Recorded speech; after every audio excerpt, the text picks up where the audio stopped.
Hello guys, welcome to my channel let's education. I am Meenakshi पाल।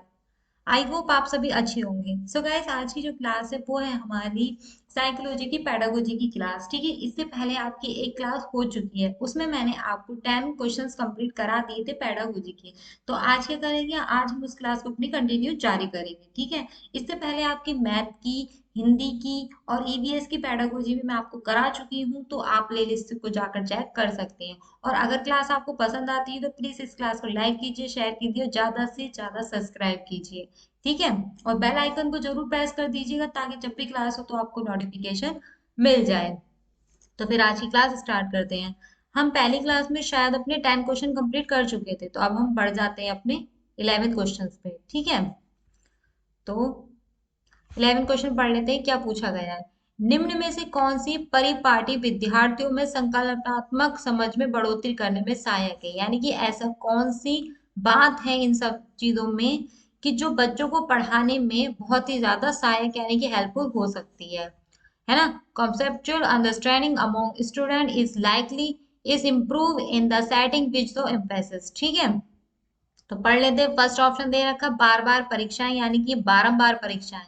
अगर हम बार बार परीक्षा कराते तो बच्चों को क्या है, संकल्प यानी कि उनका जो कॉन्सेप्ट है वो उनको समझ में आ जाएगा, है ना। Frequent the examination. और सेकंड है आपका अन्वेषण और संवाद, यानी कि अगर हम बच्चों को एक्सप्लोर करना सिखाते हैं, खोजबीन करते हैं, तो बच्चे अच्छे से सीख पाते हैं। थर्ड है हमारा प्रतिस्पर्धा आधारित प्रतिस्पर्धा, यानी कि उनमें कंपटीशन कराते हैं एक दूसरे में बच्चों में, तो वो उनको समझ में अच्छे से आ जाएगा, हेल्पफुल हो जाएगा। फोर्थ पाठ्य पुस्तक केंद्रित शिक्षा शास्त्र, यानी कि जो किताबों में भर रख के रख रखा है, अगर वो पढ़ा दिया जाए बच्चों को हमें, तो वो भी अच्छे तरीके से उन्हें समझ में आ जाएगा। तो ये तरीका हो सकता है बच्चों को संकल्पनाएं यानी कि एक अच्छा सा कॉन्सेप्ट सिखाने का। ठीक है, इंग्लिश के सारे वर्ड पढ़ लेते हैं। Frequency examination, inquiry and dialogue. Third है आपका कंपटीशन और text book centric of the pedagogy. तो आपके हिसाब से चार ऑप्शनों में से कौन सा बेस्ट होना चाहिए। ठीक है, तो मैं आपको बता दूं जो आपका बेस्ट ऑप्शन है वो है आपका सेकंड। ठीक है, अब डिस्कस कर लेते हैं सेकंड ही क्यों है। अन्वेषण और संवाद का मतलब होता है अगर आपने किसी बच्चे को कोई काम करने दिया, जैसे आपने कोई क्वेश्चन पूछा, बच्चों से कहा बच्चों आपको इस क्वेश्चन को बताओ, इसका आंसर बताना, तो बच्चे क्या करेंगे, अगर जो इंटरेस्ट होगा तो वो क्या करेंगे, उसे एक्सप्लोर करेंगे, उसकी खोजबीन करेंगे। तो क्या करते हैं, इससे ना बच्चों को नई नई चीजें सीखने को मिलेंगी। क्योंकि जब हम कोई चीज सर्च करने बैठते हैं तो हमें उसके साथ में बहुत सारी चीजें सीखने को मिल जाती है। तो इसमें क्या होगा, ये सबसे बेस्ट तरीका होगा बच्चों को कुछ संकल्पना या कोई स्ट्रक्चर सिखाने का। ठीक है, पेडागोजी का आपका रूल क्या होता है, कौन सा आपको क्वेश्चन को समझना है और आंसर तो आपको खुद ब खुद मिल ही जाता है। तो पढ़ते हैं अपने नेक्स्ट क्वेश्चन की ओर, क्योंकि ये आपका आंसर क्या हो गया, इसमें बी हो गया है। अब देखते हैं हमारे 12 क्वेश्चन में क्या पूछा गया है। 12 क्वेश्चन में हमसे पूछा है बच्चों को सीखने में कठिनाई होती है, यानी कि जो बच्चा है उसे सीखने में किस चीज में कठिनाई होती है, ऐसी कौन सी बात यहाँ पर लिखी है। तो सबसे पहले ये है कि अधिगम सामाजिक संदर्भ में, कि अगर हम बच्चों को समाज से रिलेटेड बातें जोड़कर सिखाते तो उन्हें सीखने में परेशानी होगी, कि ये आंसर हो सकता है। बी है विषय वस्तु को बहुरूपों में प्रस्तुत किया गया है, यानी कि एक तरीके से नहीं, हम अलग अलग वे से बच्चों को किसी कॉन्सेप्ट को सिखा रहे हैं, तो क्या उसे सीखने में परेशानी होगी। थर्ड है सूचना अलग अलग टुकड़ों में प्रस्तुत की जाए। अगर कोई इन्फॉर्मेशन आपको बच्चों को देनी तो आप क्या करोगे, उन्हें टुकड़ों में दोगे। अभी दे दी, 5 मिनट बाद इन्फॉर्मेशन दे दी, फिर 10 मिनट बाद कोई इन्फॉर्मेशन दे दी। तो अगर टुकड़ों में करके दोगे तो उसे पढ़ने में समझ में आएगा, यानी कि कठिनाई होगी सीखने में। या फिर फोर्थ, वो आंतरिक रूप से अभिप्रेरित हो। जब वो आंतरिक रूप से अभिप्रेरित होगा तो उसे किस बात से परेशानी हो सकती है। कहते हैं ना, जब हम सेल्फ मोटिवेशन होते हैं तो हम किसी भी पहाड़ को चढ़ने के लिए तैयार हो जाते हैं, तो वैसा ही बच्चा होता है। ठीक है, तो इसमें आपका राइट आंसर कौन सा हो सकता है, तो जो इसमें पूछा कि कठिनाई होती होती है जब, किसमें होती है, तो आपका राइट आंसर है इसमें थर्ड। देखो इसमें लिखा है सूचना अलग अलग टुकड़ों में प्रस्तुत की जाए। कोई इन्फॉर्मेशन आप अगर बच्चों को अलग अलग टुकड़ों में दे रहे हो तो उसे सीखने में प्रॉब्लम होगी। जैसे हम कह सकते हैं एग्जाम्पलों की तरीके से हम धीरे धीरे बच्चों को सिखाने की कोशिश करते हैं, लेकिन ये उसका तरीका ये नहीं है कि हम उसे अलग अलग बिल्कुल ही करके इन्फॉर्मेशन देंगे। तो जो आपका राइट आंसर है वो क्या है, आपका थर्ड है, क्योंकि इन्होंने पूछा है कठिनाई वाली चीज। बाकी जो तीन ऑप्शन आपके बेस्ट है। पैडागोजी में अगर आपको क्वेश्चन छाटने तो उसके सिर्फ दो ही रास्ते हैं, या तो आप बेस्ट ऑप्शन चुन लो, या फिर जो तीन सबसे खराब ऑप्शन लग रहे हैं, आपको कम लग रहे हैं, उन्हें हटा दो। तो आपका जो एक आंसर है वो आपको आसानी से मिल जाएगा। और दूसरी चीज आती है पैडागोजी में इसकी लैंग्वेज को सीखना। अगर इसकी लैंग्वेज, इसका क्वेश्चन आपसे क्या पूछ रहा है आपको ये समझ में आ जाता है तो आंसर आपका एकदम से मिल जाता है। ठीक है, अब बढ़ते हैं अपने नेक्स्ट क्वेश्चन की ओर। क्लास पसंद आ रही हो तो प्लीज इसे ज्यादा से ज्यादा लाइक कीजिए और शेयर भी कीजिए। 13 क्वेश्चन है, इसे पढ़ लेते हैं। इसमें लिखा अधिगम की सर्वोत्तम अवस्था कौन सी है, यानी कि सीखने की सबसे बेस्ट स्टेज कौन सी है। ठीक है, इसमें से कौन सी है हमें ये बतानी है। Best state of the learning. ठीक है, फर्स्ट दे रखा है संतुलित उत्तेजन, कोई भय नहीं, यानी कि हमारा जो सीखने का तरीका है, ये जो हमारा सेल्फ डिपेंडेंट है, जो हमारा मन है वो संतुलित है बिल्कुल। ठीक है, और कोई डर भी नहीं है तो हम अच्छे से सीख सकते हैं। सेकंड है कोई उत्तेजना नहीं है, कोई भय नहीं है, ना तो आपका मन है सीखने का ना ही तुम्हें कोई डर है, तो आप सीख सकते हो। थर्ड है कि उच्च आपकी उत्तेजना और उच्च आपका भय, यानी कि हाई तो आपकी बहुत ज्यादा क्या है, अराउजल है, और हाई आपका क्या है, फियर है, यानी कि आप डर भी बहुत ज्यादा रहे हो और आपको सीखना भी है। फोर्थ है निम्न उत्तेजना और उछाई, यानी कि सीखने को तो बिल्कुल मन नहीं है और आपका जो डर है वो बहुत ज्यादा हाई लेवल का, तो क्या आप सीख पाओगे। वैसे ही आपके इसमें लिखे हुए moderate arousal no fear, no arousal no fear, high arousal high fear, और लो अराउजल हाई फियर। तो आपका राइट आंसर इसमें कौन सा हो जाएगा, आपको बताना है, जल्दी से कमेंट सेक्शन में बता दीजिए जिसको पता है। तो आपका जो राइट आंसर है वो है आपका ए। ठीक है, संतुलित उत्तेजना और कोई भय ना होना। अगर आपका माइंड बिल्कुल ठीक है, आपको कोई डर नहीं है और आपका मन है उस काम को करने का लिए, तो आप क्या करोगे उस टाइम पे, आप बेस्ट से बेस्ट तरीका सीख सकते हो। ठीक है, तो इसका राइट आंसर क्या हो जाएगा, फर्स्ट हो जाएगा, और यही काम बच्चों के साथ होता है। ठीक है, अब बढ़ते हैं अपने नेक्स्ट क्वेश्चन की ओर। क्लास पसंद आ रही हो तो प्लीज ज्यादा से ज्यादा शेयर कर दीजिए आप क्लास को। देखो ये क्वेश्चन पेपर कराने का जो मेन मोटिव था वो ये है कि इससे आपको पता चल जाएगा कि आपका क्वेश्चन पेपर कैसा आता है। कुछ लोग पेपर पहले भी दे चुके होंगे और कुछ लोग होंगे जो नए पेपर देने वाले हैं, तो ये पेपर इसलिए सॉल्व कराया जा रहा है ताकि आपको एनालिसिस हो जाए कि आपका पेपर किस टाइप का आता है। ठीक है, इसलिए पेडागोजी बहुत इंपॉर्टेंट है, इसलिए क्वेश्चन पेपर कराया जा रहा है। तो फिर फोर्थ क्वेश्चन पढ़ लेते हैं हमारा 14। बच्चों के विकास की व्यक्तिगत भिन्नताओं को किस पर प्रतिरोपित किया जा सकता है, यानी कि जो बच्चे हैं वो उनका विकास होता है वो अलग अलग होता है। क्या होता है, अलग अलग होता है, क्योंकि हर बच्चा अलग तरीके से सोचता है, उनका विकास भी अलग होता है और उनमें इंडिविजुअल डिफरेंट पाया जाता है, क्योंकि हर बच्चे की सोच जो होती है अलग होती है। कुछ बच्चे जल्दी सीख जाते हैं, कुछ बच्चे देर से सीखते हैं। तो किस पर प्रतिरोपित किया जा सकता है, तो ये किस बात पर निर्भर है कि बच्चों में ये भिन्नता पाई जाती है, ये क्वेश्चन में आपसे पूछा गया है। Individual different in the development of children can be the attributed. ठीक है, तो फर्स्ट है आपका ना आनुवांशिकता पर और ना ही पर्यावरण पे, ये बात जो निर्भर कर रही है ना तो आपकी आनुवांशिकता, यानी ना तो अपनी हेरिडिटी पे इफेक्ट कर रही है ना ही आपके एनवायरनमेंट पे। बी है आपका अनुवांशिक एवं एवं पर्यावरण की परिस्पारिक, यानी कि दोनों पर डिपेंड करता है कि जो बच्चों में भिन्नता पाई जाती है वो उसकी हेरिडिटी से और उसके पर्यावरण के कारण ही, इन दोनों के पारस इनके इन दोनों के बीच के संबंध की वजह में ही क्या है, उनमें डिफरेंट पाया जाता है। देखो एक बच्चा तो एक गरीब परिवार से भी बिलोंग करता है, एक अच्छे परिवार से, लेकिन पढ़ाई दोनों को दी जाती है।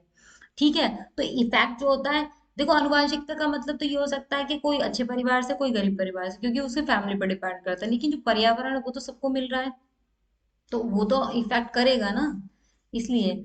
और थर्ड आता है केवल आनुवंशिकता, यानी कि केवल आपके हेरिडिटी पर डिपेंड करती है, जो आपको अपनी जीन्स मिले हुए अपने मम्मी पापा से बच्चों को, उसी के ही रिकॉर्डिंग वो सीखेगा, आगे विकास कर सकता है, वरना उसका विकास ही नहीं होगा। यानी कि अगर जैसे उसकी मम्मी पापा की आइज ब्राउन है तो उसकी भी आइज ब्राउन है, उनका माइंड लो है तो उसका भी माइंड लो है, तो इसका मतलब ये नहीं है कि वो आगे सीख ही नहीं सकता, सीख सकता है। ठीक है, फोर्थ है केवल पर्यावरण, यानी कि केवल एनवायरनमेंट में ही रहकर सीखता है, इसी के कारण उसके अंदर डिफरेंट पाया जाता है। तो जिसका राइट आंसर है ना आपका, वो कौन सा हो सकता है आपको बताना है। तो राइट आंसर है इसका सेकंड। क्या है, सेकंड इसका राइट आंसर है। कैसे, आनुवंशिकता एवं पर्यावरण की पारस्परिक के ही कारण बच्चों में डिफरेंट पाया जाता है। ठीक है, और यही क्या है बच्चों को इफेक्ट भी करता है, क्योंकि पर्यावरण में रहकर बच्चा बेहतरीन अपनी शिक्षा को बढ़ा सकता है। देखो आनुवंशिकता जो हेरिडिटी है वो तो चेंज नहीं हो सकती, जो हमें अपने मम्मी पापा से जीन्स मिले हुए वो चेंज नहीं हो सकते, लेकिन एनवायरनमेंट उससे चेंज कर सकता है, उसमें अंदर और भी चीजें डिफरेंट हो सकती हैं। तो इसका राइट आंसर आपका क्या हो गया, फोर्थ सेकंड हो गया, सॉरी। तो अब बढ़ते हैं अपने नेक्स्ट क्वेश्चन की ओर।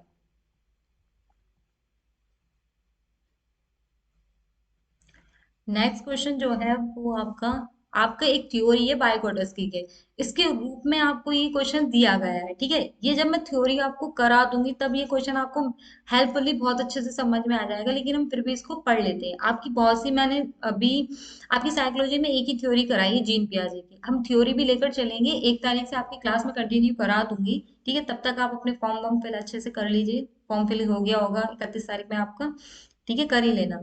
तो क्या है कि एक कार्य के दौरान साइना स्वयं से बात करी। कोई लड़की है, वो काम कर रही है और खुद से बातें कर रही है कि वह कार्य पर किस प्रकार प्रगति कर सकती है, यानी कि वो कुछ अपना बना रही होगी या पढ़ रही होगी, तो वो सोच रही हो मैं कैसे इसे अच्छे से सीख सकती हूँ या बढ़ सकती हूँ। तो ले बायोगोटस्की के भाषा चिंतन सोच के बारे में दिए हुए विचारों के अनुसार इस तरह का व्यक्तिगत वाक्य क्या कहलाता है। तो जो वो बात कर रही है, तो ये जो बात है उसकी प्राइवेट स्पीच है, वो क्या कहलाती है, इसमें पूछा जा रहा है। ठीक है, तो ऑप्शन पढ़ लेते हैं। सबसे पहला आत्म केंद्रिता, यानी कि ईगो सेंट्रिक। देखो, ईगो सेंट्रिक मैंने आपको पढ़ाया था जीन पियाजे में, मैंने आपको बताया था बच्चे जो हैं वो क्या होते हैं, खुद के सेंटर में रहना पसंद करते हैं। और जिसने क्लास नहीं देखी हो, अब जाके क्लास को ले सकते हैं। वैसे वो उतनी बड़ी थ्योरी नहीं थी, मैंने सिर्फ उसमें इंपॉर्टेंट पार्ट रखे हैं ताकि आपको एग्जाम में हेल्पफुल हो सके। ठीक है, तो आत्म केंद्रिता की बात जीन पियाजे ने बताई, तो बायोसिस की कोई बात तो आप आ ही नहीं सकती इसमें। सेकंड है मनोवैज्ञानिक विकार, यानी कि उसे साइकोलॉजी डिसऑर्डर, यानी कि उसे कोई मनोवैज्ञानिक बीमारी है, इसलिए वो अपने आप से बातें कर रही है। या फिर थर्ड है संज्ञानात्मक अपरिपक्वता, यानी कि जो कॉग्निटिव इमेच्योरिटी है उसके अंदर। कहने का मतलब ये है कि जो उसमें संज्ञानात्मक की परिपक्वता नहीं है, अभी वो मेच्योर नहीं हुई है दिमाग से, इसलिए वो बातें कर रही है। या फिर फोर्थ ऑप्शन है आपके सामने स्वनियमन। स्वनियमन का मतलब है कि सेल्फ रेगुलेशन, क्योंकि वो खुद से ही बातें कर रही है। तो आपका जो राइट आंसर है ना, इसमें है आपका है फोर्थ आंसर है। क्या है, फोर्थ आंसर है इसका। ठीक है, और ये बात क्या है, वो खुद से ही बातें कर रही, क्योंकि जो तीनों के ऑप्शन ऊपर रखे हैं ये आपके जीन प्याजे से रिलेटेड है। और जो आपके ले बाइकोटस की है ना, वो ये नहीं कहते, वो ये कहते हैं बच्चा सीखता है, खुद से भी बातें करता है। इन्होंने बताया कि वो संसार में प्रकृति में रहकर ज्यादा सीखता है। जब मैं इसकी थ्योरी कराऊंगी तब आपको ये क्वेश्चन अच्छे से समझ में आ जाएगा। तब तक हम अपनी क्लास को आगे बढ़ाते हैं। ठीक है, क्लास आपकी डेली शाम को 6 बजे होती है, तो जिसे भी लाइव क्लास देखनी है तो आप जरूर इस लाइव क्लास को अटेंड कर लिया करो। ठीक है, और भी क्लासेस आपकी हो गई हैं तो आप जाकर चेक कर सकते हैं। मैं आपको सारी क्लासेस कराऊंगी सी टेट की, और जब तक कराऊंगी जब तक आपका एग्जाम क्लियर नहीं हो जाता अच्छी तरीके से। तो आपका 16 क्वेश्चन है, मूल्यांकन पद्धतियों का लक्ष्य होता है, यानी कि जो हम बच्चों का एवेल्यूशन करते हैं या टेस्ट कराते हैं बच्चों के, या वार्षिक एग्जाम कराते हैं, तो उसका क्या लक्ष्य है, कराने का क्या उद्देश्य है, ये पूछा गया है आपसे क्वेश्चन में। ठीक है, ये लिखा है ना, evolution practice should be aimed at, किस बात के लिए है ये। तो विद्यार्थियों की जरूरतों एवं आवश्यकताओं की पहचान करना। देखो, हम जब टेस्ट लेती है टीचर, तो पता चल जाता है ना कि हमारा कौन सा सब्जेक्ट वीक है, ये हमारा कौन सा टॉपिक वीक है, इसी से तो पता चलता है। तो विद्यार्थियों की जरूरत यानी कि उनकी क्या कमी रह जाती है, आवश्यकताओं को पहचानने के लिए। बी है पुरस्कार वितरण हेतु उच्च अंक प्राप्त करने वाले विद्यार्थियों की पहचान करने के लिए। अच्छा, इसमें कहा गया है कि पुरस्कार वितरण करने हैं कि फर्स्ट रैंक वाला है, सेकंड रैंक वाला कौन आया है, थर्ड रैंक वाला कौन आया है, इसलिए हम करते हैं बच्चों का टेस्ट, ये वार्षिक एग्जाम कराए जाते हैं, ताकि उन पर ठप्पा लगा दें कि बेटा आप बेस्ट हो, आप फेलियर हो, इसलिए कराने चाहिए। और थर्ड है विद्यार्थियों को नामांकित कराना, इनके लेवल ऑफ द स्टूडेंट, यानी कि उस पर लेवल लगा देना भाई कि तुम फेलियर हो और तुम बहुत ज्यादा सक्सेसर इंसान हो बच्चों पर, इसलिए कराते हैं एवेल्यूशन। फोर्थ है कि योग्यता आधारित समूह में विद्यार्थियों को विभाजित करना, यानी कि उन्हें ना ग्रुप में बांट देना। कहते हैं ना, स्कूलों में देखा होगा आपने कि ए ग्रुप में है बच्चे, बी ग्रुप में है, सी सेक्शन में है। एक स्कूल में तो ऐसा होता है कि बच्चे ज्यादा होते हैं तब उन्हें सेक्शन में बांटा जाता है, और कुछ स्कूलों में ऐसा होता है कि जो कमजोर बच्चे हैं उन्हें डाल दिया जाता है डी में, उससे कम कमजोर वाले सी में, और जो बेस्ट होते हैं वो ए में। तो ऐसे करने के लिए मूल्यांकन करते हैं बच्चों का। तो आपके हिसाब से कौन सा राइट आंसर होना चाहिए। तो आपका जो राइट आंसर है वो है हमारा फर्स्ट। बच्चों की कमी को जानने के लिए टेस्ट कराए जाते हैं, ना कि उन पर लेबलिंग लगाने के लिए, ना कि उनके अच्छे हाईएस्ट मार्क्स जानने के लिए। ये जो तीनों बातें हैं ना, ये बिल्कुल गलत है, ये बिल्कुल गलत है, बिल्कुल। ऐसा हमें बच्चों के साथ बिल्कुल नहीं करना चाहिए। ठीक है, तो यही आपसे पूछा गया था इसमें कि आपका बेस्ट आंसर कौन सा, तो बेस्ट आंसर हमारा ए है। बढ़ते हैं अपने नेक्स्ट क्लास मतलब नेक्स्ट क्वेश्चन पर। नेक्स्ट क्वेश्चन में हमसे पूछा गया है कि एक गतिविधि के दौरान छात्रों को संघर्ष करते देख, यानी कि कोई काम कर रहे हैं बच्चे और बहुत मेहनत कर रहे हैं, तो उन बच्चों को देखकर उनके टीचर ने बच्चों को संकेत और इशारे जैसे इशारे दिए और संकेत किए, क्या, क्यों और कैसे, मतलब कि तुम क्या कर रहे हो, क्यों कर रहे हो और कैसे कर रहे हो। ठीक है, प्रदान करने का फैसला लेती है। ले बाइगोडस्की के सिद्धांत के अनुसार अध्यापक का ये योजना, तो उसने ये योजना क्यों बनाई है। देखो ये क्वेश्चन भी आपको जब भी समझ में आएगा जब आप थ्योरी कर लोगे, तो मैं इस क्वेश्चन को भी स्किप कर रही हूँ, है ना। इसे मैं क्वेश्चन को आपको जब ही करा दूंगी तो आपको समझ में आ जाएगा। ये पेपर में दोबारा कराऊंगी आप लोगों को, जब मैं आपको सारी थ्योरी पढ़ा दूंगी, जब प्रैक्टिस होगी तब भी मैं आपको ये क्वेश्चन आंसर कराऊंगी। तो अब नेक्स्ट क्वेश्चन पढ़ लेते हैं हमारा। क्या है कि एक खेल क्रिया के दौरान चोट लगने पर रोहन रोने लगा, यानी कि एक बच्चा है जो खेल रहा था और वो चोट लगने पर रोने लगा। ये देखकर उनके पिता ने कहा, लड़कियों की तरह व्यवहार ना करो, लड़के रोते नहीं है, पिता का ये कथन। यानी कि उन्होंने तो ये साफ कह दिया है कि भाई लड़कियों की तरह मत रो, लड़कियां रोती हैं, तुम तो लड़की हो, तुम रो नहीं सकते हो। ठीक है ना, ये लिखा है। After getting hurt during a play activity, Rohan started cry. Seeing this, his father responded, "Don't behave like girls. Boys don't cry." This statement by the father, तो जो उनको स्टेटमेंट उनके फादर वो कहना क्या चाहते हैं, ठीक है, तो हम ऑप्शन पढ़ लेते हैं। तो वो कह रहे हैं कि लैंगिक भेदभाव को कम करना, यानी कि जो पक्षपात करा जाता है लड़कियों और लड़कों के बीच में, उसे वो कम करना चाहते हैं, इसलिए उन्होंने ये बात बोली है। सेकंड है कि लैंगिक समानता को बढ़ावा देना, यानी कि वो कहना चाह रहे हैं कि लड़के और लड़के इक्वालिटी होती है, यानी कि एक बराबर होते हैं, कोई कमी नहीं होती है उनके अंदर। थर्ड है कि लैंगिक रूढ़िबद्धता को दर्शाना, यानी कि जो जेंडर स्टेरियोटाइप है उसको वो बढ़ावा दे रहे हैं, मतलब दिखा रहे हैं कि ये होता है ऐसा, ये फैक्ट है कि लड़कियां रोती हैं लड़के नहीं रोते, ये बात वो दर्शा रहे हैं। फोर्थ है आपका कि लैंगिक रूढ़िबद्धता को चुनौती देता है।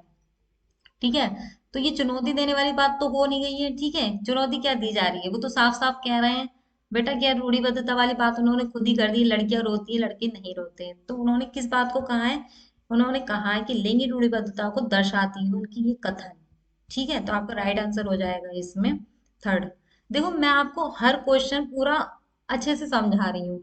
क्लास आपकी शायद लेंथी हो जाएगी इस वजह से, पर आपको क्वेश्चन समझनी है। अगर आज हमने अपना थोड़ा टाइम इन्वेस्ट कर दिया इन क्वेश्चन को समझने में, तो आने वाले जो प्रैक्टिस सेट होंगे आप उसको बेहतर से कर पाओगे।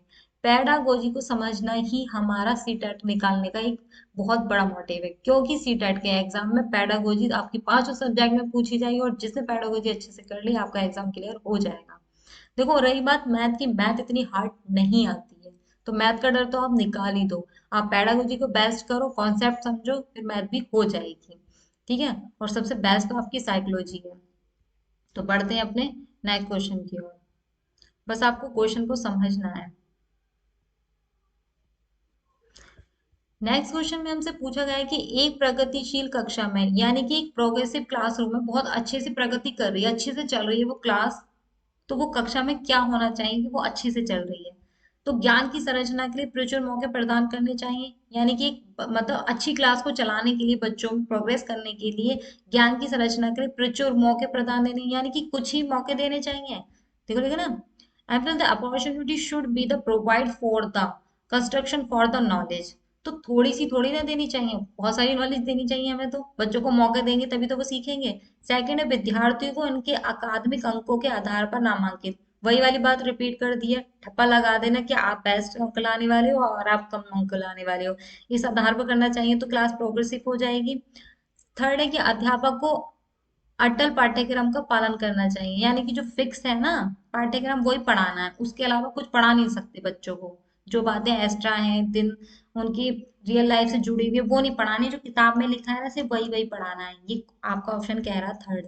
फोर्थ है विद्यार्थियों में प्रतिस्पर्धा पर बल देना, मतलब प्रतिस्पर्धा उनके बीच में कंपटीशन कराना, कि नहीं भाई तुम्हें इससे बेस्ट करना है, तुम्हें उससे बेस्ट करना है और उससे अच्छा करना है।